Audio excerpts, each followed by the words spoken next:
जो परमेश्वरावर, स्वामीवर आणि स्वतःच्या श्रमावर विश्वास ठेवतो, त्याला कोणीही हरवू शकत नाही.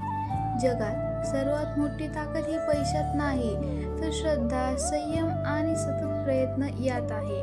आज तू पडशील, उद्या अपयशी ठरशील, पण जर धैर्य गमावलं नाहीस, तर तुला परवा विजय मिळणार.